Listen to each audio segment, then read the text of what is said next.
Welcome, Premier Rann. I believe you've just jumped off a plane, so thank you for being here. Welcome to Herbert Girardet, Fred Hansen and Professor Göran Roos, our thinkers in residence who've come to join us tonight, and welcome distinguished guests all. I know what busy lives everybody has, so it means an incredible amount to us that you come out and join us for these events. We meet today on Kaurna land and we acknowledge the Kaurna elders past and present and respect their spiritual beliefs. My name is Gabrielle Kelly. I'm the Director of the Adelaide Thinkers in Residence program and I'm your facilitator for what's going to be a great night tonight, I hope. This is the second of our Thinkers Return series, which we set up when there are two or more thinkers in town, and I would like to say thank you for Professor Roos for jumping on a plane today and tomorrow to come to us from Melbourne on his way to Canberra tomorrow. We will begin tonight with a couple of opening comments from me, and then we'll have comments from each of the thinkers in turn, and I'll introduce them before they start talking. They'll each speak for about 10 or 12 minutes, and we'll have a bell ringing, so if you hear the bell, that's what it is. And after that, we'll ask everybody to join the panel session, and I'll invite Premier Rann to join them on the panel, and I'll cue off with a few questions, and then I'll invite members of the audience to come and ask some questions. So please feel free to be thinking and collecting questions while you hear everyone talking. If there's a particular issue you'd like to hear a bit more about, please bring it to the microphone for a question. So, the Adelaide Thinkers in Residence model of generating new possibilities and a better future for South Australia was founded by Premier Mike Rann in 2003. We've had 22 residencies in this program, and we've just finished a residency on manufacturing into the future with Professor Roos, and we're currently delivering one on age-friendly cities with Alex Calachet from Brazil, transforming public services with John McTernan, and wellbeing and resilience with Martin Seligman next year. I'm not going to go on for a long time about the benefits of this program because many of you come and see us regularly and you know what kind of outstanding results we achieve. But to suffice it to say simply that we've generated over $200 million of new or redirected investment, quite a bit of that from the federal government. We've advanced new policy directions across many, many areas of society, and we've directly contributed to or helped create 5 amazing new organisations: the RI Oz, the Common Ground, the Integrated Design Commission, the Bioinnovation Centre, the Australian Centre for Social Innovation. And all of these are massive engines for future innovation into the future. You would know that we partner with many government organisations such as the Department for Education and Children's Services and SA Health. I'm sure many of you are aware of that, but you may not be aware of the range of other partners that we involve in these residencies. Excuse me. We've partnered with the Property Council, the Local Government Association, Adelaide City Council and many other councils. We've got a partnership developing with the LGA, the Local Government Association, which we're excited about. We've worked with the Architects Association, we've worked with Catholic Education, we're about to work with Good Start Australia, COTA, Helping Hand, the Australian Industry Group, and recently we worked with 10 of our leading manufacturing companies in the Professor Göran Roos residency.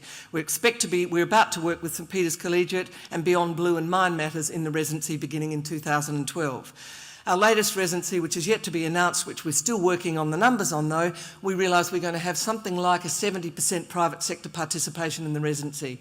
That for us is a really major step forward because we think this program grows in strength the more that it is government and the private sector working together to bring innovation and change to South Australia. Now, some of you I know were here last time, and it's lovely to see you again. Last time at the Thinkers Return event, we had Jeff Mulgan, Judge Peggy Hora and Ilona Kickbush, and they were talking about the post-GFC climate. Time to recover or time to change was the question, and we had a good, strong conversation about it, which you participated in. This time we'll ask our thinkers to comment on playing the long game, balancing the needs of the future against the ever-demanding present. How do we live in a way which we want to live in the 8th most livable city in the world, in the wonderful country of Australia, in this neck of the woods in the Asia Pacific? How do we live here and ensure that we balance the needs of the future against the ever-demanding present? How do we empathise with people in 50 lifetimes? How do we do that so that we're inclined to take a long view as we exert our influence over the future? This is the question for this evening's conversation, and I would like to now invite my thinkers to come up and take their positions on the stage and leave a chair there for Premier Rann, who I'll invite up later. And now I will introduce you. Herbie, if you'd like to take a seat, and I'll just introduce you first. Herbert Girardet was our first thinker in residence. He was the first one in this bold experiment which has grown to be a tested model of successful change agency. Herbie is a social anthropologist and a cultural economist. He's a world leader in the dynamics of cities and how they can adapt and grow sustainably into this future. He's renowned for his understanding of how cities and people work together. He's worked with cities such as London and Vienna and many more cities that I think you'll hear about tonight. And he's focused on curbing energy and water use, building recycling, public transport and greening actions for creating attractive and sustainable cities that offer enhanced livability and potential for their inhabitants. Herbie's a prodigious writer and filmmaker with 50 films on environmental themes under his belt, as well as 9 books on urban renewal, sustainability and making cities work. His recommendations made big impacts on us here. The 3 million tree target, the 5-star rated buildings that are springing up all over town, and the feed-in tariff laws. He contributed strongly to all of those things and many more. Herbie, can I ask you to come up here? I'm very, very pleased to be back here. I made many friends, not only when I was working here as Thinker of Residence, inaugural Thinker of Residence, I think was the title even, 8 years ago, but several times since then, including also the Solar Cities Conference that was held here 3 years ago. And I was very pleased that Mike Rann at that time decided to introduce feed-in tariffs for renewable energy, which I'll be talking about in a minute. So certainly the concern about the future has been one of the major themes of my working life over the last many years. Though tonight I'd want to not just talk about cities, but more broadly about the question of how we can change the relationship between current and future generations, which is so fraught with worries about what kind of legacies we are leaving for future generations from our current lifestyles, from our current impacts of our consumption patterns, of our use of resources, of our pollution, the impacts of our pollution and so on. And you already referred to some of these issues in your introduction very effectively. So my talk will be about, will the future fight back against the present? So as never before, our ways of life are focused on the present, satisfying our daily wants and needs with often breathtaking lack of concern for the consequences. In our accountancy systems, we have largely excluded externalities, environmental externalities in particular, from our calculations. That is, the costs that are accumulating in terms of long-term environmental impacts that someone will have to pay for one day, most likely future generations, decades or even centuries from now. We have developed a kind of future blindness. The main way we deal with the future is focus on our financial and economic forecasts, but hardly about the prospects for future generations. And yet the future is probably nearer than ever before. In particular in Europe and the United States, young people are very, very preoccupied indeed these days about their own immediate future. Can they get jobs? Will they be able to afford to live, to raise a family, to buy a house? I know that in Australia you're not nearly in as fraught a situation as young people find themselves in Europe and America at this moment in time. We are determinedly living in the present, in the here and now, yet we are living on borrowed time as never before. And here's a few statistics. We are burning the equivalent of 2 million years of fossil fuels every year at this moment in time. That is, it took 300 million years or so for fossil fuels to accumulate in the Earth's crust. That we are currently at an accelerated rate, burning them at the rate of about 200 million years per year. We are changing the composition of the atmosphere in the process. We are increasingly living on nature's capital, not its income. One statistic that came from the World Wildlife Fund is that every year we are starting to overdraw the renewable output of nature in August this year. This year it was August. Next year it will be the beginning of August. In a couple of years it will be in July. So the rest of the time we'll be running on the capital of nature rather than the income. These are really quite worrying realities. We are causing ecocide, destruction of ecosystems at an unprecedented rate. I'm coming back to that in a minute. Causing soil erosion through deforestation and unsustainable farming practices to the tune of some 6 tons of soil per person per year. 6 tons per person per year. These are terrifying figures in my view. Shifting the world's population from rural to urban without proper understanding of the consequences is another important issue. It's often said that cities are a solution towards environmental problems, and there is certainly a discussion to be had on these issues. But that may be the case in the developed world, but in China and India, where people move now at these enormous rates from the rural areas to the city, the consumption of resources in the city is typically 4 times of that in rural areas. So by definition, urbanization also means a massive increase in those developing countries of the use of resources, much more so than in developed countries where there's a relatively even consumption patterns in rural and in urban areas. And we have the rather misguided notion that we can somehow address these problems with various forms of scientific and technical innovation. And I think we'll have an interesting discussion later on about this particular topic. There are a couple of quotes I would like to come out with here at this moment in time. Herman Daly, the former chief economist of the World Bank, said, "The economy is a wholly owned subsidiary of the world's ecology and not the other way around." Now, most economists think the opposite. They think economy comes first and ecology comes second. But no, I think when we look at it in the bigger picture and from the long-term perspective, we find that certainly ecology comes first and then economy comes after that as a secondary issue. But certainly from a human point of view, of course, we feel that economy is the thing that is of greatest importance, and also that applies to politics as well. So I'm sure Mike Rann will have to say interesting things about that. And then E.F. Schumacher, the author of Small is Beautiful, who said in his book, which he wrote in 1976, "In our victory against nature, we will find ourselves on the losing side." In our victory against nature, we'll find ourselves on the losing side. I think it's a very telling quote, because clearly with the huge problems of our confrontation between humanity and the world's ecosystems, this is a really urgent issue to address and to discuss, and I'm sure we will do so later on in our joint discussion here. So we need to acknowledge the primacy of the world's ecosystems for our future.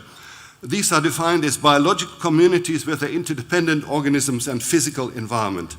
It's becoming increasingly evident that the disruption of these ecosystems by short-sighted exploitation intervention has profound effects on the chances of future generations to lead viable lives. We must therefore find new ways to give the future access to today's decision-making. How can a world so preoccupied with the present do that? One approach is to use legal means. And just last week, in a world first, I can say, a number of organizations and NGOs got together to stage a mock Ecocet jury trial in London at the Supreme Court in Parliament Square in Westminster. And I was actively involved in that. A fictitious oil company, the Global Petroleum Company, was accused of causing ecocide, irreversible ecosystems destruction, by causing the Gulf of Mexico oil spill and by extracting oil from the tar sands of Alberta in Canada. I don't know how many people have here in this audience have seen documentaries and pictures of what is happening in Canada, which is now the main oil supplier to the United States, and where the primary source of oil is tar sands that have to be boiled in order to extract the oil. And then there's lakes, huge lakes, I mean hundreds of them now in Alberta, where there's a mixture of water and oil and other contaminants. And birds, of course, as they fly, which is a major sort of bird habitat, this area, as they fly and land on these lakes, they get poisoned. And there's huge numbers of birds dying on these lakes. And so we had this court case, and Michael Mansfield QC, who was the prosecutor, and Christopher Parker, the defense lawyer, had a vigorous discussion about the pros and cons of the argument, particularly whether or not this oil company was committing ecocide. And in the end, the jury came to the conclusion that in 2 of the 3 counts, yes, they were doing so.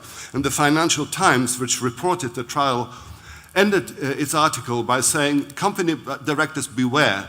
This was old theater, but there may be many in court who want this kind of trial to become a reality." So certainly I think it won't be long before environmental organizations will start taking company directors to court for committing irreversible damage to the world's ecosystems. One initiative of the World Future Council, which I've been working with in the last 7 years since I was thinker in residence here, is to install future ombudsmen in the parliaments of the world. Their function will be to represent the interests of future generations by scrutinizing legislation for detrimental impacts on future generations and by proposing alternatives. 2 parliaments already have these future ombudsmen. The Hungarian parliament was first in Budapest, and now the Welsh parliament in Cardiff has recently also adopted a future ombudsperson who started just a few weeks ago. Peter Davis is his name, and he's officially called Parliamentary Commissioner for a Sustainable Future. These are important first steps which are likely to be replicated in many parts of the world. The visions of the future presented to us by the media, and particularly the movies, of course, are invariably gloomy. Films like Blade Runner, Mad Max, Waterworld, and Day After Tomorrow. In all of these films, we see a scary future, almost a nightmare of social disintegration, of ferocious fights over the last drops of oil, of a world flooded by rising sea levels and frozen over like in the last ice age, New York City in the film The Day After Tomorrow. Even in the past, writers and painters have had more attention paid for portraying hell rather than heaven, from Dante's Inferno to Peter Bruegel's apocalyptic visions of hell. But it may also be fair to say that positive visions of the future are also there in plenty, but they are less spectacular and have had much less media exposure. In recent years, there's been many ways to quietly address this human slide into environmental abyss that an ever-growing number of scientists are warning us about.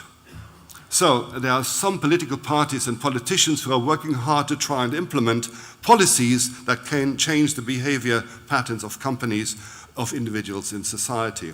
At the World Future Council, we've worked on identifying policies to change the world, aimed to extend the time horizon of human decision-making and, if you like, of creating a level playing field between present and future generations.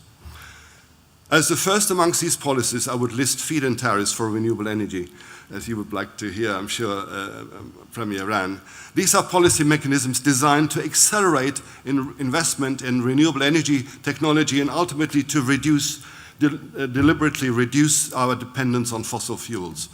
The legislation achieves this by offering long-term contract to renewable energy producers, typically based on the cost of the generation of different types of renewable energy technology.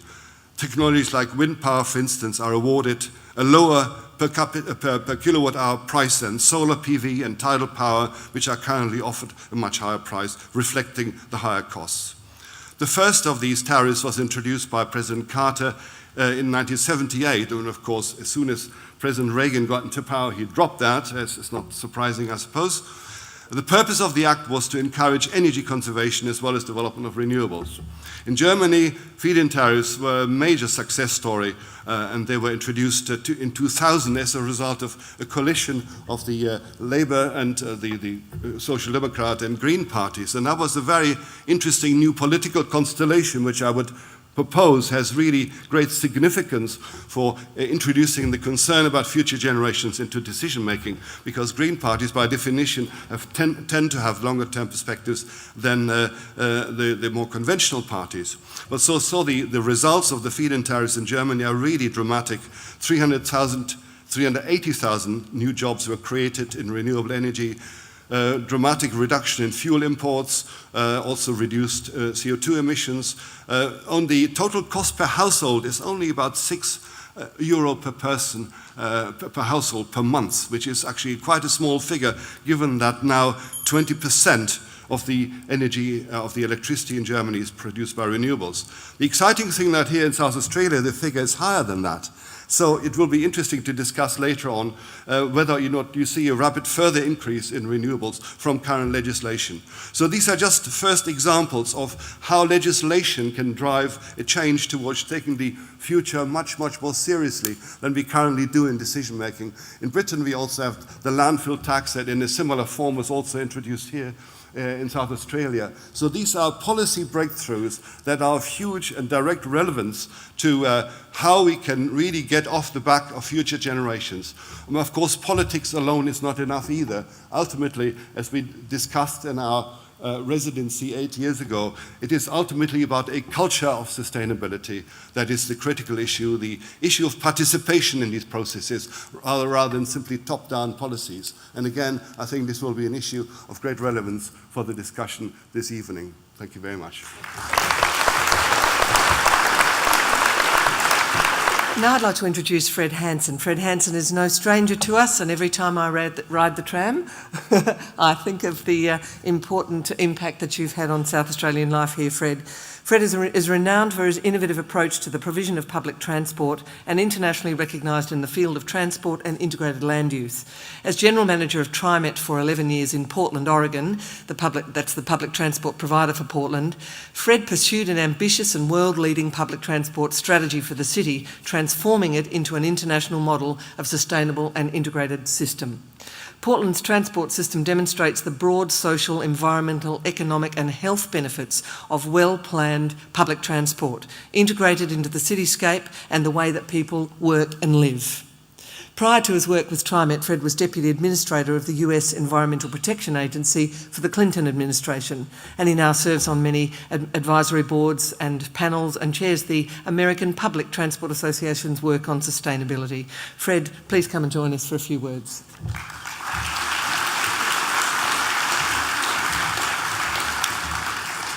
Well, thank you, Gabe. It is a pleasure to be here, and Mr. Premier, thank you very much for the opportunity to have been a thinker. I want to be able to focus on maybe a little bit different in terms of the debate around so much of what we see, whether it's on the evening news or in the newspapers, the very issue about whether we should be concerned about making investments for the long term is very much in play. It's not, I mean, you don't have to look very far to be able to see, certainly in my country, in the US, that the arguments oftentimes are, why are we investing in that type of infrastructure? Aren't the needs more pressing? Aren't cutting taxes more critical? Isn't a whole lot of other things the issues that really ought to be able to be controlling? It reminds me of a time when I was a member of the staff of the U.S. Peace Corps, the United States Peace Corps, and I was visiting volunteers in North Africa, in Morocco. And after a dinner we had with a number of our volunteers and staff, I left the restaurant, got into a taxi cab, and using my best French, by the way, it got me through my PhD exams at the Johns Hopkins University, although some of you will wonder why when you hear the end of the story. But I got into the taxi, and using that best French, instructed the taxi driver to take me to my hotel. He said something back in French which was incomprehensible to me, and as one's wont is, I merely repeated my instructions, but a little bit louder. He then repeated apparently the same thing that he had said earlier, but once again, equally incomprehensible. And for the third time, I repeated my instructions, yet once again, a little bit louder. At that point, he threw up his hands in disgust, started the taxi cab, made a U-turn, stopped, turned around, and in perfect English said, "And there is your hotel, monsieur." The reason I share this story, beyond it was quite embarrassing to me, was that I think that we think in society that communication, debating, a part of the give and take of ideas is merely about repeating what we have said over and over again, but louder and louder. And what we really need to be able to do, and certainly as we look at the long-term investments in infrastructure that changes the very nature of our world, that changes it and preserves it, and certainly more sustainable for the future, that we somehow think that, we can just get there by repeating louder and louder. And what, in fact, we need to do is to find common ground rather than battleground, and that is one of, I think, our greatest challenges. Well, when we look back, and Gabe certainly touched upon a number of the things, whether it's a lifetime or numerous lifetimes, but we think back of the things around this world that we really value, that are a part of our very being. And certainly we do it in buildings. I mean, just can't help but see the new Guggenheim Museum in Bilbao, Spain, or maybe more historic things, whether it be the U.S. Capitol or Parliament buildings here in Australia. We build things to be able to preserve for generations upon generations, to be able to really tap into that sense of long term. We do more than just buildings, we do structures. I mean, you can't help but find that the Golden Gate Bridge in San Francisco or the refurbishment of Grand Central Station in New York City are a part of who we are and can kind of really move things forward. But we also create systems that are a part of that sustainability on the long term. education systems, healthcare systems, and these are not ones that pay immediate dividends. They are a part of our investment for the future, and that we must, in fact, find things to be able to sustain those investments. And then lastly, of course, we celebrate things that are in our heritage. The national parks, historic examples of places where things that were very important happen. Well, how do we get there? How do we make these investments really work? And how do they really take place against the debate that says, why are you doing anything at all? Why aren't you just getting out of the way and letting the system operate, whether that's the free market system or others? Well, the first thing is it requires vision. Second is it requires leadership. The vision has to be about a joint sense of where we're going, what we need to be able to do, and then combine that with leadership to be able to deliver those very things. And it seems to me that that is in shorter supply than we'd like to be able to see. As Gabe indicated in the introduction to me, I did serve. I was honored to be able to serve in the Clinton administration, the number 2 person appointed by President Clinton with the goal of protecting the environment. You know, we talked a lot then about the future, and it almost became a cliche, certainly did in the United States, about building a bridge to the 21st century. But it really did capture what we were trying to be able to do, and that is to be able to lay the groundwork for that future, to be able to create that vision, to be able to move things forward, and refer to it as the 3 E's, the education, the economy, and the environment, and that we needed to be able to focus on all 3 things to be able to really achieve. Well, as Gabe said, I've been after returning from the Clinton administration, I've had been the head of the public transport system in Portland, Oregon, a place where we actually do care about the environment, care about sustainability.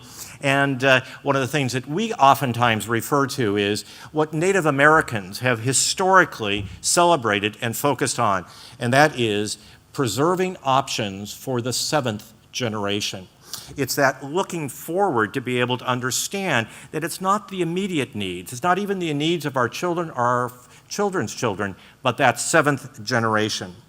Well, certainly in Portland, what we have seen is the investments in public transport in our communities, in making neighborhoods, in making places where people want to be, want to live, to be able to get around by things other than that single occupant vehicle. It's about that transformational nature of infrastructure investments.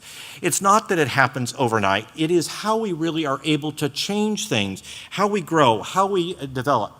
We in the Portland region said no to sprawl. We established a firm urban growth boundary that said inside that urban growth boundary, we are going to go up, not out. We are going to, in fact, ensure that our investments in infrastructure, whether they be sewer or water or schools or a whole host of other things, are going to be more efficiently organized. We really said that we are, in fact, not looking at our transport investments as just getting from point A to point B. If that were all it was about, it would be relatively easy. But it's really to be able to make those investments, particularly in steel-wheeled transportation. For you, the tram, the extension to North Terrace, and then onto the entertainment district. Certainly my recommendation being that the next building of the tram should be a loop around the central business district to be able to really release the vibrancy and excitement that I think can be had. But in the Portland region, what we have found is that those investments have been transformative. They have built new neighborhoods. In fact, our newest neighborhood, the Pearl District, some of you may have heard about it, is really an example internationally of how to be able to build new neighborhoods that are much more sustainable. And the numbers are impressive. We have seen that in that neighborhood, really created out of almost out of whole cloth, abandoned railroad yards, we have seen that the use of public transport is about 11.5 times more frequent than it is in the rest of the region, and we do use a lot of public transport. It's 4 times more likely that people in this new neighborhood are walking rather than the region as a whole, and 2.5 times more likely to be able to bike. What the public has also seen is substantial private investment around this new way of thinking about how to be able to live, how to be able to enjoy life, to work, to recreate. And they have, in fact, invested over $10 billion in walking distance of our light rail and tram lines throughout the greater Portland region. A phenomenal investment because they likewise have seen that people are tired of having to use a liter of petrol to go get a liter of milk. They want to be able to recognize that people want a different lifestyle. Well, the chances here, or the opportunities here in Adelaide are great. It is a setting in which I think much can happen. And it's more than just the infrastructure around public transport. The new hospital, the Oval, a whole series of other things are about building for that future, to build for a community that is more sustainable, that is in fact an opportunity to allow people more choices. The fact that we have allowed people to really believe that they can drive to qualify for mortgages and then really have held out fool's gold to them because the cost of transport, because there are no other options. If there are only roads, you have to drive. If there are footpaths, if there are safe crossings of street, a whole series of other things, it makes for a very different community. And as a result, that opportunity to be able to be released is exciting. We have found that we also produce substantial health benefits. In fact, a study done to be able to look at in pedestrian-friendly neighborhoods in Portland, Oregon, that people, when they can walk, they do. And the result has been about 2.7 kilos less weight on average. And the cost in health care is approximately $5,500 per year per resident as a result of that excess weight not being there. So the issue becomes, how do we really do this in Adelaide? My recommendations and a whole lot of other work, certainly of these thinkers as well, is to be able to make Adelaide be the most wonderful, vibrant, exciting place to live. But it has to be in a way that's different than the development patterns that have been there before. And as I said early on, the issue around making it more walkable, to be able to make it safer for walking and for biking, to be able to be a part of a new community is critical. But it requires those two things, vision and leadership. And I do believe that you have had that in Premier Rann, and I think that's just been exciting. Thank you. Göran Roos, Professor Göran Roos is Honorary Professor at Warwick Business School in the UK and the founder of Intellectual Capital Services, which is a leading think tank on technology and business futures. He's one of the founders of the modern field of intellectual capital science and a recognised world expert in innovation management and strategy. In addition to his roles with Warwick Business School in the UK, Göran is also visiting Professor in Innovation Management and Business Model Innovation at VTT Technical Research Centre of Finland, which for those of you who don't know is a bit like our CSIRO. Professor Roos has published widely, continues to publish widely, and his consulting experience ranges both across the public and private sectors in over 40 countries. Those 10 companies that were part of our residence all reported incredible pleasure and learning from a 9-day engagement with Professor Roos throughout his residency, and I understand that Professor Roos works with businesses all over the world. He's advised 2 government bodies in UK, Sweden, Norway, Denmark, Finland, Spain, Austria, Australia, and in fact has been invited by the Prime Minister to join the Jobs Summit in Canberra tomorrow. Can I invite you to speak to us?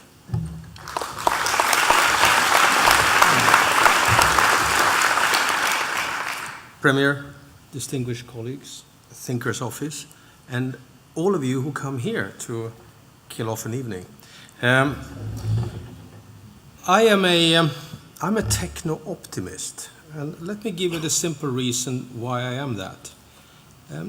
There are 2 arguments. The first one is technology expands in leaps and bounds. We can do things today we couldn't dream about 10, 20 years ago. That's the one side. The other side is good news. We talk about how we destroy the environment and how we burn up petroleum and all those things. That's all true.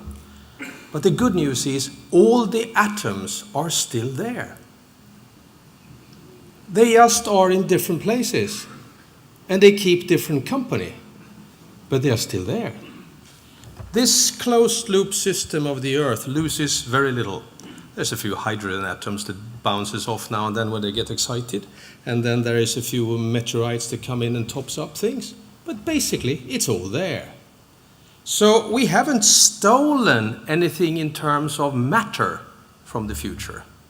What we have done is made it more difficult for them to get at what they want. And that is where technology comes in.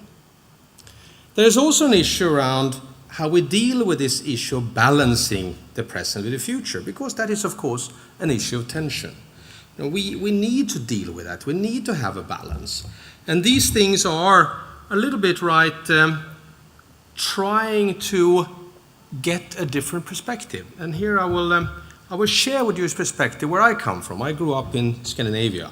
And Scandinavia has basically very little people. If you add up the Nordic countries as they are loaded in the Nordic Council, you actually get a surface area equal to Australia and a population of about 23 million. Now, I am cheating because in that is included Greenland, but that's a minor detail. So what we have is a lot of trees, and that means we have a lot of forest farmers. Now, the mindset of a forest farmer is very interesting.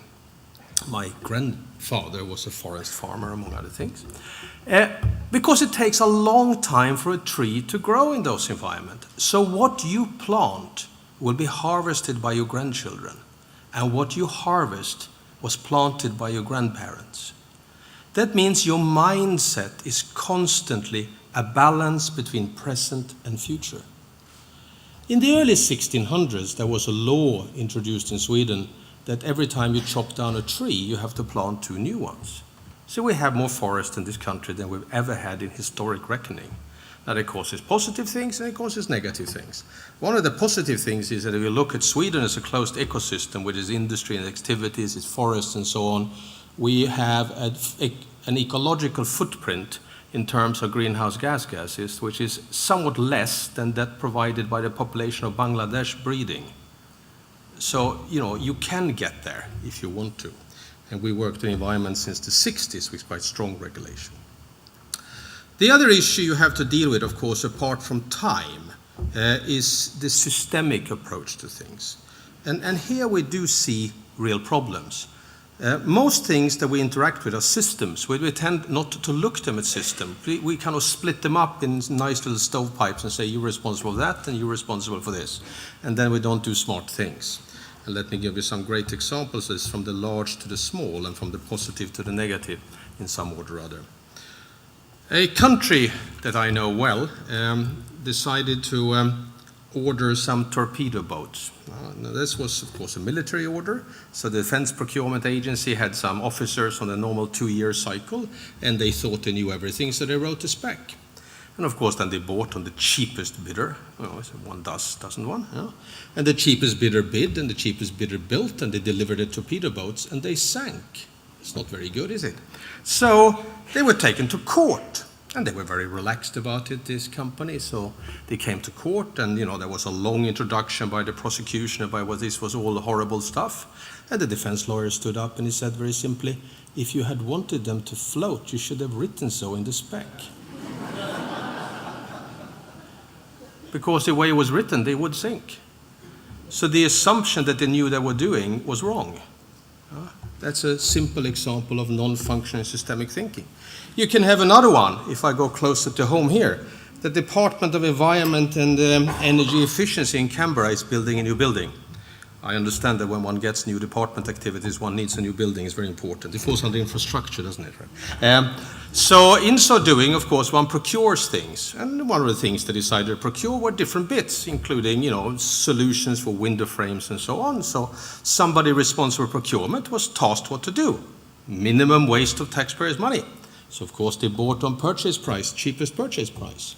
So what they ended up buying was aluminium from the most polluting aluminium producer in the world, which is in China, from a company which the Australian government is considering taking anti-dumping proceedings against. Of course they were cheapest. If you dump, you tend to be cheap. It's quite simple, right? And one would assume that if you are in the environmental department, one would worry about environmental footprints rather than purchasing price. So again, it's something around left-hand, right-hand, and systemic approach. When Finland decided to build the next generation nuclear reactors, which they're building at the moment, because their view is that that's the only thing that will take them through on environmentally sustainable ways and energy growth that they need, they spent 7 years before going ahead ensuring that every single party in parliament, a lot of, were agreeing that this was the best solution, including the Greens. In other words, knowing that once the decision was made, it will not be turned over because we couldn't afford to waste the money. So there is something about systemic perspectives. The other one is, of course, to, yes, we may have too much focus on the economy, but we also need money in order to survive on something or other. So how do you combine these two things? And that is a constant conflict. And part of it is to systemically be clever around trying to turn what you have into high value-added solutions with low impact on the environment, and preferably in a way that actually puts the environment back to what it was before. And you can do that with some simple raw materials. Of course, wood is great. You do nice things with it and it comes back down. It is a circular system. But you can be clever in other ways. There was a little city in northern Sweden which asked themselves, what do we have? And they said, not a lot. But what we do have is winter, and we have a lot of it. And winter is good because things freeze. So we have a lake. Now that means we have ice, lake, cold, long time. Aha! Let's make us the world center for winter testing of cars, which it is now.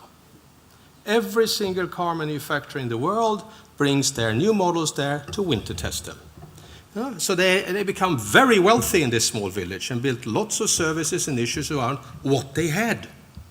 An even better example is from Finland, where there's a place that literally is in the middle of nowhere. It's almost as far away as everything else as William Creek, but it's not quite, right? So what they said to themselves is, we are surrounded by trees and other interesting things, but nobody lives here, so what do we have? And somebody smart say, we have silence. Let's sell silence. So they have now a world center where a lot of people from film industry and other things go to record natural silence. And they've made that whole thing into an interesting money spinner. So you have to be creative about turning what you have. As far as I can understand, the environmental impact of the latter one is very low. So, it's okay that, because you can't take too many because then they make noise. So there's a natural limitations on these things. So what I would like to add here is some of these things. Then I would just like to say a few things around return on investment and what we look at these things. The first issue comes down to this scenario about value. And it turns out if you look at philosophically, and so value comes in 3 flavors. We have instrumental value, funny names. It means it's valuable to me because of what I can use it for. So a pen is valuable because I can use it to write and I don't care what else it is. The extreme example of that is money. Valuable to me because I can turn it into something else. The other thing, it is valuable because of what it is in itself. That's the way Uncle Scrooge looks at money. Okay? He says, I like money because of what it is. I'm never going to use it. It's that thing. I like to touch it. It's your 3-year-old daughter's painting for you. You love it. It's great. Try to sell it at eBay. It doesn't really have a lot of monetary value. And the third one is valuable to me because it's valuable to you, which very frequently is the word of a politician. That's the world they have to live in. It's valuable to my electorate, so it's valuable to me. If they no longer value it, I don't value it any longer. So what it means is that value is more than money. But we tend frequently, when we make our investment calculations and our decisions, to look at it as if it was only money. And that means if we take these other things to account, actually, return on investment becomes a completely different ballgame. And you will all, every day, many, many times, make decisions when you take in other factors than just money. So why don't we do it when we make decisions about greater things? Maybe it is because our constitutional system is not good for this. Maybe it doesn't encourage collaboration. Maybe it has to some extent degenerated and was better for a time when these issues was not important. And I do think there is something around that. And I will finish with a reflection made by a very respected, and I'm not going to say no name, advisor to the large financial system in Europe.